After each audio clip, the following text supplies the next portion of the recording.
Well, my question is for Sir Bobby Andrews. So, siguro, maybe some of the younger ones here don't know na ikaw din, you belong to one of the top love teams. Yeah, back in the 90s, di ba? TJS Wax and, di ba? Peachy. But, well, from your end, observing, looking, working with Francine and Seth, anong mga na-observe? What have you observed about their chemistry on and off screen? The dynamics now compared during the 90s and today are so different. Unfortunately, Francine, wala kang eksena together, kulang. But in terms of dynamics, seeing them together outside the shoot, during moments na kasama na yung cast, or what you see on screen is how they are in real life. They're really sweet. I don't know what the score is, but I don't know what's going on. But and it brings you back to the way back na, they have a good working relationship and they're friends. Because it's very important na to have a love team, you have to be friends first before lovers. Oh, friends before lovers ba dapat, sir? Yes. Hanap muna tayo ng friend. Yan. Okay. Reaction, Francet, yung second question. Friends daw before lovers. Yeah, we're friends same time. Teka lang. Tayo, yung mga nasa taas talaga, sila yung mga Hindi, minsan po, I'll be honest, friends, sometimes, enemy, sometimes sila magkasundo, but the roots of this is we respect each other. Yeah? The connection is there. Alam po namin yung ginagawa namin, and yeah, sa tingin ko yun naman yung tamang gawin, na lalo na sa paggawa ng pelikula. Hindi lang kailangan nyo ng trust ng isa't isa, and pinagtrabahuan po namin kung nasaan kami ngayon. The wall between us before too high, tapos ngayon pinababa ko siya o naghagdan ako para maabot ko yung wall na yun. So Nag-adjust siya. So, yeah, and I'm happy na thank you kay Sir Bobby na yun din yung pinapakita namin, yun yung energy na binabato namin sa lahat ng katrabaho namin. Kasi importante yun the way they see you, yung aura mo, pagpasok mo pala ng set, hindi ka pa naka-makeup, kailangan yung presensya mo, malaking tulong yun. Hindi yung bigat yung mararamdaman sa'yo ng buong tao, dapat ikaw yung pinakamagaan doon. So, magdo-domino effect yun, and yun po, yun lang naman. Diba? So, na-break na ni Seth talaga yung walls, no? Hindi ko totally binrake. Nagtira ako ng wall ng personal niya. So, yung respect ko, andun pa rin. Sana all na lang talaga. Diba? Kasi react naman daw, tinatanong ako dito ng mga katabi ko, kailangan ko daw. React naman ng sinabi ni Seth. Siguro po dun sa part na yung breaking the walls, pareho naman po nag-adjust. Kasi parang hindi naman po mag-mimic din yung dalawang tao kung hindi rin naman gugustuhin makipag-ayos ng isang party, di ba? But yun po, kapag po receive po kami ng mga ganong comments, lalo po galing kay Tito Bobby, sobrang ano na lang ba? Hindi dito, kay Sir Bobby. Sobrang nakakataba po ng puso kasi parang syempre pag may ginagawa po kaming trabaho, sobrang focus po namin doon. Minsan nga po tingin ko parang sobrang seryoso na nang nakikita sa akin ng mga katrabaho namin. And to hear that, nakakatuwa lang pong marinig. And yun, we always give our best kasi hindi lang naman po namin to ginagawa para sa sarili namin ginagawa din po namin to para sa mga katrabaho din po namin, sa lahat na naghihirap din. For sure po nahihirapan kami, minsan mas may nahihirapan pa po. Kasi like sa production, mas nauuna sila rin huling uuwi. And of course, we want to give back yung suporta rin po na natatanggap namin sa lahat ng nakaka-appreciate ng pag-arte namin at kung paano kami bilang mga artista. At syempre yung pagpapakilala ng mga pelikulang galing sa atin. Thank you. Okay, and I think Miss Natalie, yung sinasabi nila na breaking the wall, that's also one of what you can see between the characters of James and Girl. 'Di ba? Paano nga ba mabe-break ni Girl ang routine or ang patterns ni James? Let's see, abangan natin yan sa She Who Must Not Be Named. Next question will be from ABS-CBN. Let us please pass the mic on to Manila Santos. Miss Manila Santos, there you go. Hi guys. So my first question is for Sir Bobby.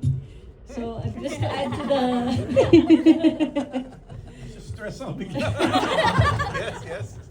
yeah, just to add to the nostalgia, because you have been part of one of the most popular love teams during your time, Yes. and I'd just like to know, just to pick your brain, like looking back during that time, what did you enjoy the most about being one of the country's most popular love teams, and what did you find most challenging, and how do you think you would have thrived if you were a love team in this era right now? Wow. Pang ano yung question na yun Parang three parts. Ano yung first again? Ano yung first part? What did you enjoy the most about being a popular love team during this? Doon muna. What did I enjoy the most? I got to spend most of my time with people I care about. That is one thing that I enjoyed the most. It is very rare that you're given the opportunity to be able to be with people you like, you love, that every day makasama mo. Second question. What did you find most challenging about it? Find most challenging. During my time, na may love team, our best work would happen pag magkaaway kami. Okay? So pagka magkabati kami, ang hirap gumawa ng eksena. Pero pag magkaaway kami, okay yung mga eksena namin. Okay? Next. Then how did you think na you would thrive if you were a love team in this generation? Okay. I don't think I would have been able to keep up now with everything because everything now is you're constantly monitored 24/7. Everyone has a phone, everyone has a camera, and news is instantaneous. Before you had to wait a week before the news came out, or a day for that matter, and even answering to the fans would take a week. We'd write letters. Kasi for the kids right now, no, before, we used to have our pictures printed. So when we'd meet our fans, we would give them our pictures. Now, everyone has a phone, everyone takes a selfie. So, maybe we would have thrived, but kaya ngayon bilib na bilib ako sa new breed of love teams because ang galing nila. The way they're able to manage their social media, their presence every day, every hour, 24/7. And that's not easy. So yun. So that I don't know how if I would have thrived, but for me, it's very difficult now for them. And kaya mataas ang paghahanga ko sa kanila because they're able to carry it very well. Thank you. Last question for Francet. So from being part of Quartet, yung Gold Squad, to headlining your own movies, to working with veteran actors like in Shake, Rattle, and Roll recently, what can you say about each other na how you've changed as actors and as friends?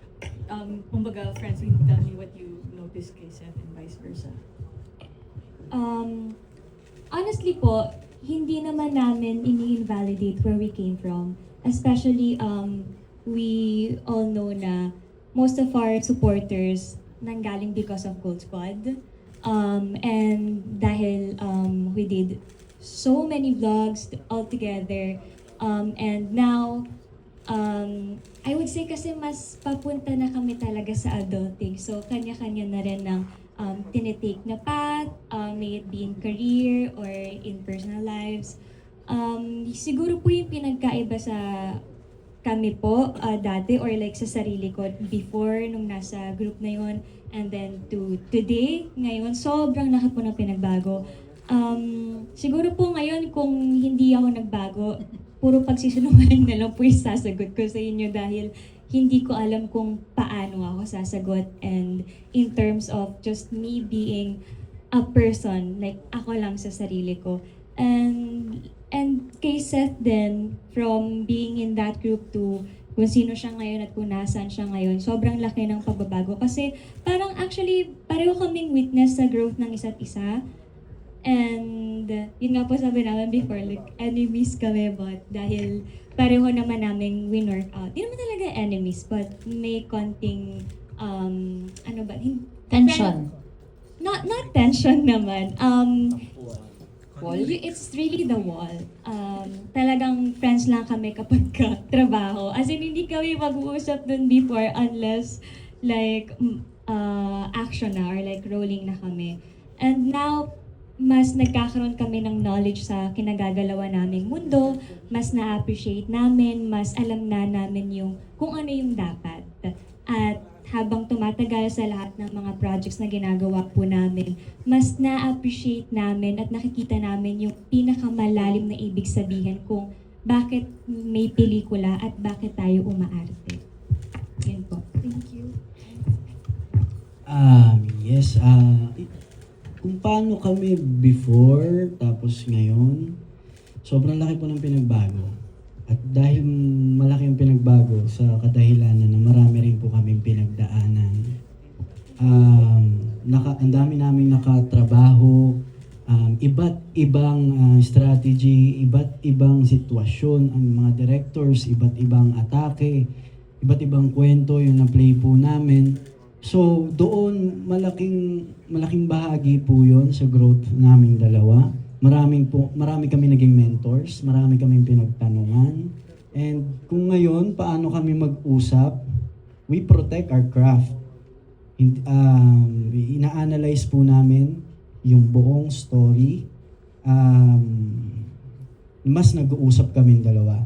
Tinatanong ko po si Francine kung ano yung better pag sa ganitong part, ano yung mas maganda kong gawin, and vice versa. At specific po, yung changes ni Francine naman, ngayon, syempre yung trust, yung friendship na nabuo, mas lumalim pa.